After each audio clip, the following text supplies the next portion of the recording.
actually 12 o'clock this morning. I did an 11 o'clock live session, and I forgot to turn the video camera on. So I'm gonna do it again, and we'll see how it goes. I will be talking about gut.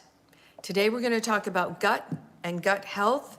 And I am Dr. Natalie Gonzalez. I am from Synergy Health and Wellness, an integrative and functional medicine practitioner and a retired surgeon. So I present things here, or we present things here that are things that are related to root causes of different types of illnesses that people have. So in this case, we're going to be talking about gut and gut health. And I really want to talk about a healthy balance of bacteria in your gut. This is something in medicine that we have only recently recognized as being essential for people's health, but it really is essential for your mental, emotional health. If you have problems with anxiety, depression, ADHD, or focus, it's really essential for sleeping. So if you have insomnia, if you're having difficulty with blood sugar control, if you're having difficulty with weight, all of these things are related to gut health. And many of us, especially in the United States, were born into a system of medicine in which we used tremendous amounts of antibiotics. This was our miracle drug for so long. And we used those antibiotics like they were water in many cases for everything. And we ended up with a lot of people with a lot of gut problems and essentially other health conditions because of it. And we are just now trying, in these last decade or so, trying to back off on that use of antibiotics, because even worldwide, it's recognized that we have some major resistance to the antibiotics that we have right now, so that even there are organisms out there that our antibiotics are not going to touch. But even before antibiotics were developed, we were, as human beings, able to get rid of a lot of our own, our own infections and things because of how our body was able to manage that. So, there's a place and time for antibiotics, but it has really created a problem here. The other reason we sometimes see a lot of gut disturbances in terms of balance of good and bad bacteria is a lot of people being born by C-section. So it's during that birth process that you get inoculated with healthy gut bacteria. And so sometimes you'll start out at a little bit of a disadvantage there, but not entirely. So what I tell people is you actually have, first of all, billions of different types of bacteria in your system already, and it's a matter of feeding and fertilizing those that are the healthiest and most beneficial. And the way we do that is fiber. Fiber is the food that our healthy bacteria need in order to thrive. And when we give those bacteria that fiber, they thrive, and the less beneficial bacteria start to diminish, and you'll see the gut start to repopulate and function a little bit better. And I have to say, I have been working at this myself for at least 5 years, and it hasn't been until the last few months, I would say the last 6 months, that I've noticed some actual progress with it. And I believe it's because about 9 months ago, I actually switched to a whole food plant-based diet. So I'm not eating meat, dairy, eggs, butter, things like that. Those things don't have any fiber in them to begin with. And I'm eating all the foods that have fiber, which are plants. So plants like fruits and vegetables, of course, have fiber, but also nuts and seeds, legumes and beans and grains. All of them have fiber. And so I went from, I think initially when I measured how much fiber was in my diet, I was getting about 15 grams of fiber a day. And in the United States, we average about 13 grams of fiber per day.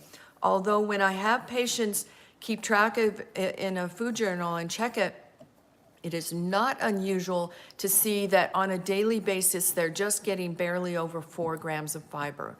and 4 is almost nothing.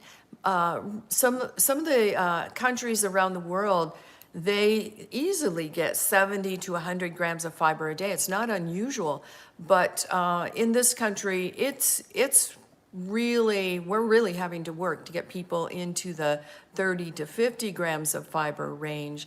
But I noticed when I went back and checked what my daily level of fiber was on the current diet that I'm on, the whole food plant-based diet, that I easily average about 70 grams of fiber a day.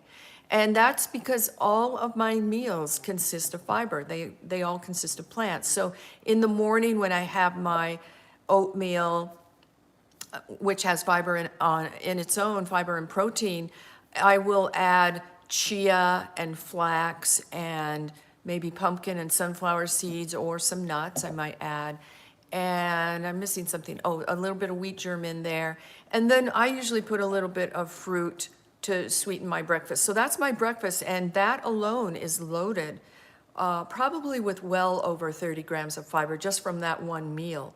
And so, you know, for a lunch, I might have a slice of a really heavy whole grain bread, usually one that either I make or there's a place in town here that makes a sprouted grain bread, and they don't use any flour in it. And so it is all fiber also. And it's a very heavy bread. They call it rug bread. I think that's a great name for it, but it is a very heavy bread. It's great toasted. You can put avocado and hummus on it, whatever you want. But so I have that, and I might have a fruit or a vegetable and hummus with it. And that would be lunch, and that's going to be pretty high fiber also. And then, you know, dinner, same thing. I'm going to have a legume or a grain, sometimes both, and lots of veggies in it. So not hard to hit that 50 to 70 range with those kinds of things in my diet on a daily basis. And the other thing is, people are always worried about not enough protein. Every single one of those foods that I said, every single one of the fruits, vegetables, nuts, seeds, legumes, beans, or grains have protein in them. The fruits and vegetables for a serving tend to have 1 to 3 grams of protein, but the grains and nuts and seeds and legumes, of course, are very high per serving. So you're going to get about 7 or so grams of protein in a serving.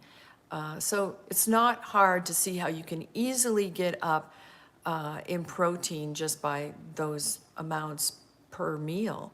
I really want you to know, when you are trying to increase fiber in your gut, you can take it in extra.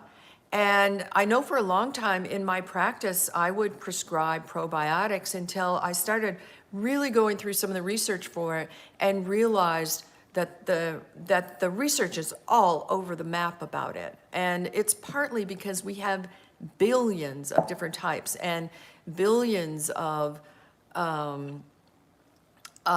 amounts of these different types. And so when we take a probiotic, it is a drop in the bucket, not to mention the fact that if you are not feeding that probiotic, or if you are not feeding that bacteria that you're taking in, you are essentially pouring your money down the drain, or the toilet for that matter. So what you really want to be knowing and understanding is that healthy bacteria, even the ones that are already in your system, need fiber to thrive.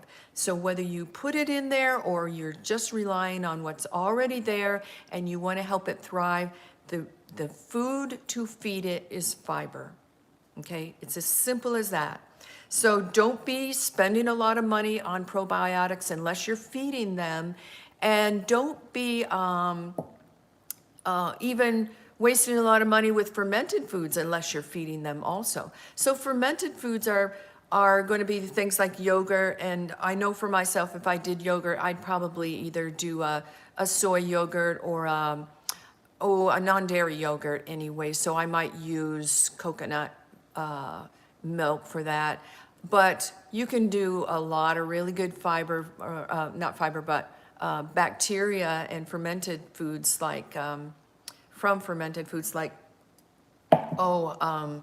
sauerkraut and kimchi, especially the ones that are homemade. The ones that come in a can have been processed. So that means that they have destroyed the actual bacteria in those foods. If they come in a container in which sometimes you'll see a little valve where it can release air if they build up a little air in the container while they're fermenting. Things in the refrigerator that are in the plastics may be fermented. It's hard to say. But I have like extra vegetables from my garden this year, and I did this one year in my garden. I actually decided to ferment cabbage that we had. And I have to tell you, it was the simplest recipe. I think it was just a brine of salt and water. And I was shocked at the difference in taste of that sauerkraut than what you buy in the store. It was absolutely delicious. It took about 4 weeks to ferment on my countertop, but that's okay. You just keep, tasting it once in a while to make sure that it's still okay. But know that the longer it ferments there, you're going to get a much more complex and delicious taste from it. So this year, because I have extra peppers, I'm going to do it again. What I find is about 4 big mason jars is a good amount for us because it only takes 2 to 4 tablespoons a day of adding some fermented food to a salad or something. I usually put a little kimchi off to the side in my salad, or I might put some in the middle. But 2 to 4 tablespoons, a couple tablespoons is fine, of a fermented food. One year I fermented a combination of broccoli, cauliflower, radish, and carrots. And I did 4 jars of those, and they lasted us quite a while.